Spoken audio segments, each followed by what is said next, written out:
আসসালামু আলাইকুম বন্ধুরা, আমরা এখন অন্য একটি জায়গায় চলে আসছি। তো আমার বন্ধুর সাথে দেখা করার জন্য তাকে একটা সারপ্রাইজ দিব।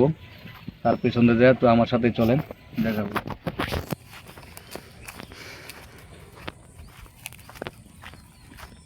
তো এখানে অনেক সুন্দর পরিবেশ।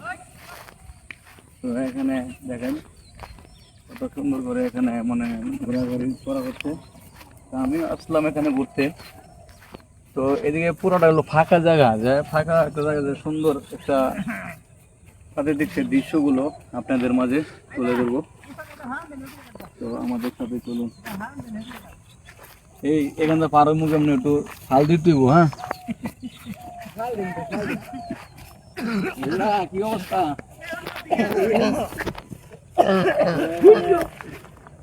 গাছ লাগানো হচ্ছে, যে গাছের গাছের মধ্যে যে লাউ গাছ লাগা হচ্ছে। তো আমাদের একবার সাথে দেখা করবো, সে কি বলে।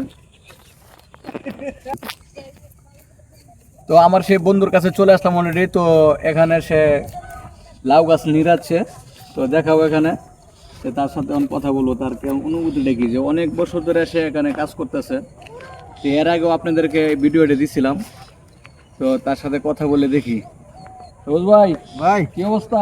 ভাই আসসালামু আলাইকুম। ওয়ালাইকুম আসসালাম ওয়া রাহমাতুল্লাহ। ভাই আপনি তো অনেক বছর ধরে এই জায়গায় আছেন, আপনার কিরকম লাগতেছে? ওনা দিহি আপনি এখানেই পড়ে রয়েছেন। হ্যাঁ ভাই এনে আছে অনেক, কিন্তু অনেক ভালো শান্তিপ্রস্ত আছে, মালিকের বেতন সেতন ভালো দিতে পারতেছে। এই ভাই আমরা লাউ লাগাইছি ছয় বিঘা দরিয়া। কারণ এই জায়গায় কিছু উঠছে আর বাকিটা মারি গেছে, গরু ছাগল লেখাইছে, আবার পর্যায়ের মধ্যে গরু আছে, ছাগল আছে, হাঁস আছে, মুরগি আছে, সবই আছে। মানে এইগুলা দেওয়া সাক্ষাৎ করার লাগে পাকে পাকে আমরা স্টি করি। মানে দর্শক, এটা বুঝাইতেছে যে সে এটা পার্সোনালি ভাবে এটা মালিকের জায়গা, তারা কিন্তু এক টাকা দেওয়া হবে না। সে নিজে এটা মানে দিচ্ছে করে খাওয়ার জন্য, মানে কাজের ফাঁকে ফাঁকে সেটা আপনি করতেছেন, তাই তো? আমরা করতেছি।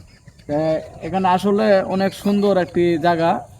সেই ভাইয়ের কথা শুনে বুঝলাম যে না, মালিকও ভালো আছে, তাদের বেতনও ভালো, সব দিক দিয়ে মানে সব সুযোগ সুবিধা আছে। সব সুবিধা আছে। তো ওই লাউ গাছ মানে যেন একটু খরান পড়ছে, সেন্দা মানে গাছগুলো নষ্ট হয়ে গেছে। আর যেনটা ভালো হয়েছে দেখাও, এখানটা গাছগুলো অনেক ভালো হয়েছে, দেখা ওই দিক দিয়ে সফল মাইক হয়ে আছে। তো এখানে যে সেই দৃশ্যগুলো অনেক সুন্দর। এই যে এখানে যে গাছগুলো আছে, এগুলোর মধ্যে মানে সার পানি পড়লেই মানে গাছগুলো হয়ে যাবে। আর মূলত এখন লাউ গাছ করে খাচ্ছে, কিন্তু আর কিছুদিন পরে এটা আপনার এই যে পানি, বৃষ্টিতে যে পানি জমে যায়, তখন এটা পানিতে মানে এটা উঁচু হয়ে যায়, তখন উঠে যায়। কেন গরু বাছুর এই চরের মধ্যে থাকে, কিন্তু এখানে নিচে হয়ে গেছে। তো আচ্ছা, আপনাদের যদি ভিডিওটি আপনার কাছে ভালো লাগে তাহলে শেয়ার করে দিবেন। যারা যারা এমন জমিন আছে তারা এইসব কৃষিকাজ করবেন, শরীর স্বাস্থ্য সবই ভালো থাকবে। আজ এই পর্যন্তই, আসসালামু আলাইকুম।